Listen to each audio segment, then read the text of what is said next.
Montana, a sprawling outdoorsman's Eden with ice-covered peaks and unspoiled wilderness. Patrolling and protecting these natural resources is a first-class band of peace officers. These are the Wardens, dedicated to the preservation of the last best place. This week on Wardens.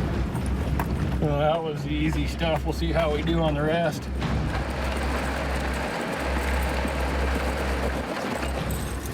Busted a link. That's a bad deal. I can see him way the hell up there. Well, I thought I was gonna have to pitch a tent up here and spend the rest of the fall. We didn't know that. Don't start crying. I think you just didn't do your research ahead of time and... You get it tight enough that it holds.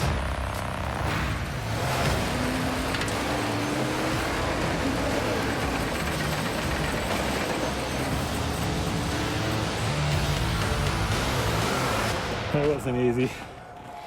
So note to self, for opening day, make sure you got 4 sets of chains in the truck, not 2.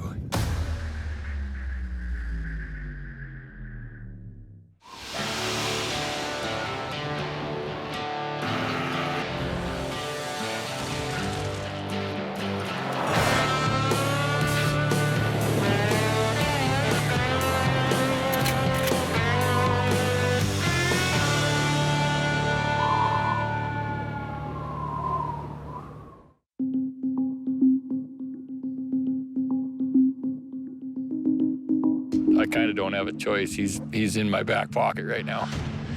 But it's all good. We'll breathe, we'll get through it, and I'll be there shortly. It's opening morning of Montana's rifle season, and in Region 4, things are already heating up. What it boils down to is a guy shot a spike, was trying to shoot a cow, ended up shooting a spike in a brow-tine-bull-only area. We're just gonna go take a peek. He's turned himself in, and we're just gonna go take care of it. John heads to the high country, where rough road conditions and snowdrifts often make access nearly impossible. Oh, you know me. I mean, I'm not too afraid of my truck. And guys got to test it out once in a while. 140 miles away near the town of Columbus, Region 5 Warden Paul Loopkey patrols the game-rich bottomlands near the Stillwater River. How we doing, guys? Relaxing a little bit. Well, you picked a nice spot, didn't you? On beautiful days like this, Warden Loopkey is rarely without his partner and best friend, Axel. Certified by the National Working Canine Association, Axel was trained solely by Paul and often assists him in finding critical evidence. He's certified in human tracking and what's called article search. An article can be anything that he's trained to find. He's really good on empty shell casings, which are fresh gunpowder. He can find guns, anything with human scent. It could be a knife, a glove, anything that a poacher might leave behind at a crime scene. We can send him out and he can go and find those objects. But in order to keep him sharp, you got to keep training him. So I try to train him about, I don't know, at least 2 or 3 scenarios a week. And during hunting season, I like to keep him going on fresh shell casings, because that's most important in making a case, whether it be a trespassing or shooting off a road or shooting from a ditch or someplace like that. Definitely a happy dog handler when your dog does what he's supposed to do. Good boy. So what I'm gonna do is I'm gonna go shoot off a 12-gauge shotgun shell, and that's a good training tool for him, and I'm gonna kick him loose, and he should go find it pretty easily and indicate on it. And by indicating, I mean lay down by it and show me where it is without disturbing the evidence. So the object of Axel's desire is this little ball right here.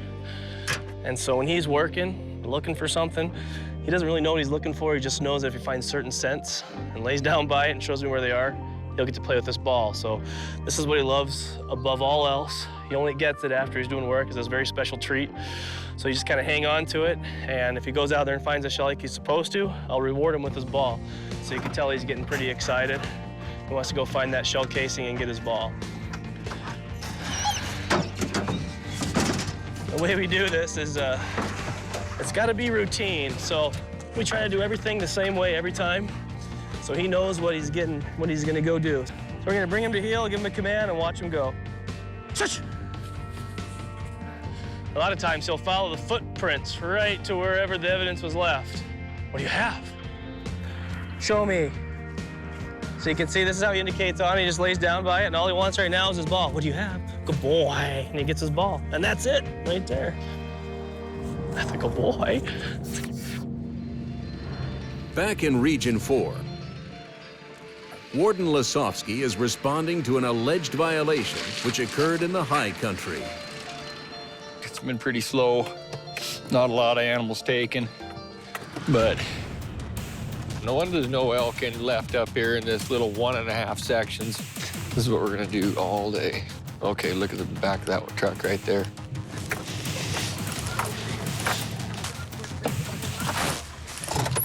You got one? She did. She did. Yeah, she schooled me again.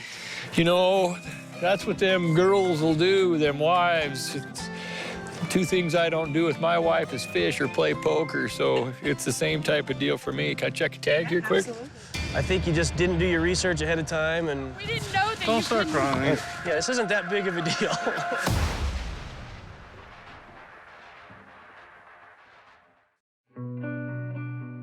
In Region 4, near White Sulphur Springs, Montana, Warden John Lasovski is responding to a report of an illegally shot elk. Before he can reach the high country, he is warned of the dangerous road conditions beyond camp. Well, that's good to see you guys are getting into some stuff. Yeah, they were everywhere yesterday. Yeah. They were just swirling up on top there. Yeah. And they're, So, but did you have, I mean, was it lots of people on that hilltop up there? Thank you. was. Appreciate that. There was lots of people up Yeah. there. But, There was a Jeep Wagoneer that broke down halfway up in the deep snow. oh, no. Yeah. And then So you had elk all the way to the top end, all what the you're way, saying. Yep. Yeah, we're going to get a bull right now. Fair warned, Lasovski ventures toward the high country. Before he reaches his destination, John encounters hunters who were witnesses to the violation. We're sitting there watching the clearing, and we seen the guy park on the farther and walk up in. Yep. And then he wasn't back there 5 minutes, and you hear him shoot, and then you hear him shoot again, and then this bull comes running down, and you can see it was just his split horn, yeah. And then he ran back up, and you heard him finish him off. Right. We walked up there. He walked up to it and then left it, and then seen that we were up there, so then he came back over. Oh, so you guys he saw you guys. Yeah. Thus the phone call. Yeah. He used Jared's phone. behind the front shoulder. That's right. Yeah. All right, I'm gonna throw some chains on, guys. Yeah, you're gonna need them. Yeah, you're not gonna make it up there without it. They tore it up real bad. As Warden Lasovski prepares to chain up for the dangerous road ahead, Region 5 Warden Paul Loopkey is responding to a trespassing violation in progress. This is a ranch in Stillwater County. It's a really big ranch, but it's private property. They don't let anybody hunt it. Every year, somebody gets anxious and poaches one of these deer on this ranch, and they're usually nice deer, pretty available from the road. So the ranch manager caught these guys up there, and they're supposedly gonna kind of try to get these guys to stay there, and hopefully we can figure out what happened. Back in Region 4, Warden Lasovski is facing a dangerous stretch of road into the high country that requires chains for safe passage. Well, we're gonna see what we can get away with. This morning, John is missing the set for the rear wheels. With chains only on the front, it makes this venture almost impossible.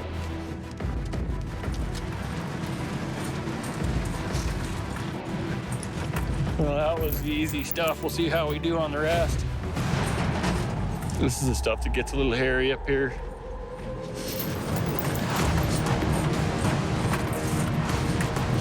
You'll hold on to your hat.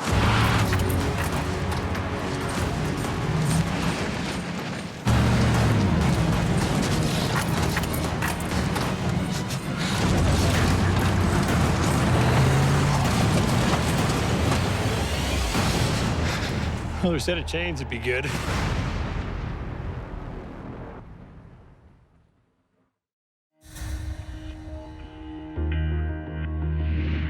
In south central Montana, Warden Paul Loopkey receives a call from a local ranch manager about a trespassing.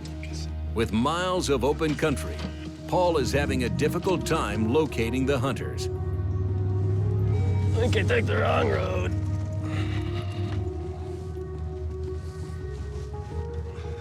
Man, I thought I was gonna have to pitch a tent up here and spend the rest of the fall. The hunters are claiming the mule deer buck jumped the fence onto private land after being hit. However, in order to avoid trespassing charges, they needed to have secured permission before retrieving the deer. And basically, Jason found you before you had a chance to tag it, right? Yes, sir. Okay. Did you drag it a ways before you tagged it? No, like I said, I saw somebody up there on top. Okay. And I didn't want to be on someone's land too long. Okay. Okay, so it's safe to say you were trying to get in there and get it out rapidly before somebody caught you. And that's I wasn't understandable. hiding. I wasn't hiding. We thought that if you shot it, it was a, we didn't know that Don't you start crying. Yeah, this isn't that big of a deal. We thought that if you shoot it, Yeah. you're gonna eat it. You can't leave it for dead or just Right. leave it there to Well, rot. in Montana, what you have to do is we respect all private property rights. Yours, mine, the ranch is here. So what you should have done in retrospect, as soon as it jumped the fence and died, went and figured out whose property this was, started knocking on doors, got and talked to the ranch manager, and there's a very good chance he would have said, hang on a second, let me make a phone call. It's okay, the owner said it's okay, why don't you go in there and get your deer? You know, if he believed your story, he didn't think you were doing it on purpose. Region 4, near White Sulphur Springs. Warden Lasovski is responding to a hunting violation in the backcountry. He'd chained up the front tires, but is still having difficulties getting past this dangerous stretch of road. Busted a link. That's a bad deal. That's a deal breaker. So what I'll do is I'll see if I got some wire in the back. This is it. This is the worst of it too. We're right there.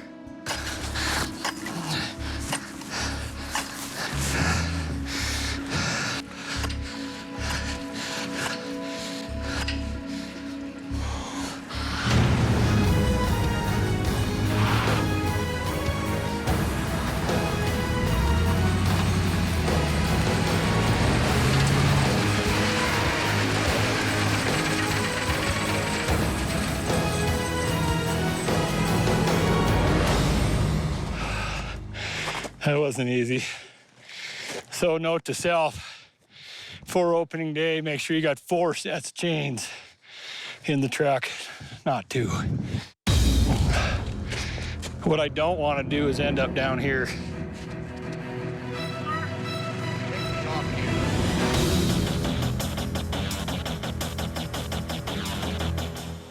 Region 4 Warden John Lasovski is responding to a call from a hunter that admitted shooting an illegal elk. But in order to get there, John must first traverse a dangerous stretch of backcountry road. What I don't want to do is end up down here. With one set of chains already broken, John decides not to chance it with the truck. Walking in seems to be a safer option. What do you know? Oh. Is there an elk on the road up there? There is, and I was wondering if you'd even want to be tempted to go up there this thing all the way. To be straight up with you, I broke a chain, and I'm debating whether I want to go up there too. So. And he was sitting on it, and the guy that has it is sitting on it up there. He's got a wheeler right there too? He does, yeah. How far up is it? Pretty far. Is it pretty far? Well, It's like the end. Almost to the end of that first park?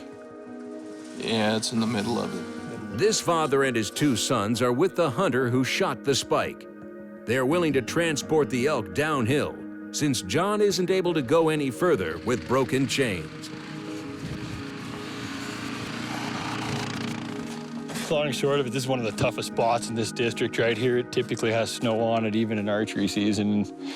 The elk get up in here, and it's what attracts your true elk hunters. There's no doubt about that, but the problem is you better have all your ducks in a row when you're coming up here, and you better have a decent pickup to get up here to start with. And 4 chains all the way around and a little bit of clearance is required, otherwise you're off into the trees.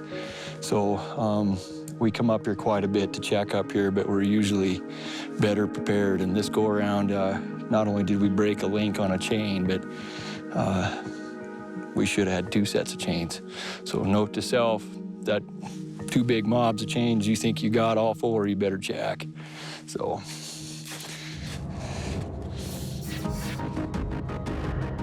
Region 5 Warden Paul Loopkey responded to a trespassing call from a local ranch manager. The hunters failed to secure permission to retrieve a deer that jumped the fence after being shot, a clear violation of private property rights. We learned from it. Definitely learned. Not known to call. Yeah, I know. I would have called, man. Yeah, that's why I'm not being any harder on you, because I think you just didn't do your research ahead of time and just got excited and went in there and realized that, well, it's not that far in. I'll just go grab it and probably be okay. Well, we didn't want to leave it. You know? No, you can't leave it. You got to do something. So you do get a ticket and you lose your deer, which is the bad news. The good news is the trespassing fine in Montana is pretty low compared to almost everything else. It's $135. It's about the lowest one we have. And that's the end of it. There's nothing else to it. If there was something else to it, like she put her tag on it, but you shot it, that'd be worse. Or, I mean, there could be some possession issues, but if this is all it is, exactly like you told me, it doesn't matter if you shoot it over there, or if you shoot it here, it runs over there, and you go get it without permission. It's all the same. So that's why I say it's good news and bad news. You still got to get a ticket. I still got to do my job. But the good news is it's not a very big one. It's not like it's illegal possession or spotlighting or something where it's $500. After numerous failed attempts to access the high country, Warden Lasovski gets help from the hunter who shot the spike bull. A nice gesture that sets the tone for an amicable exchange.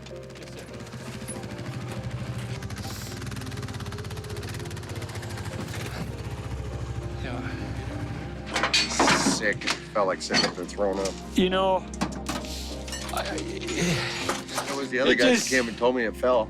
yeah, it just Big happens. stuff like this behind the cow. Right. I didn't know. Yeah, and truthfully, it just happens, you know, so mistakes happen, it is what it is.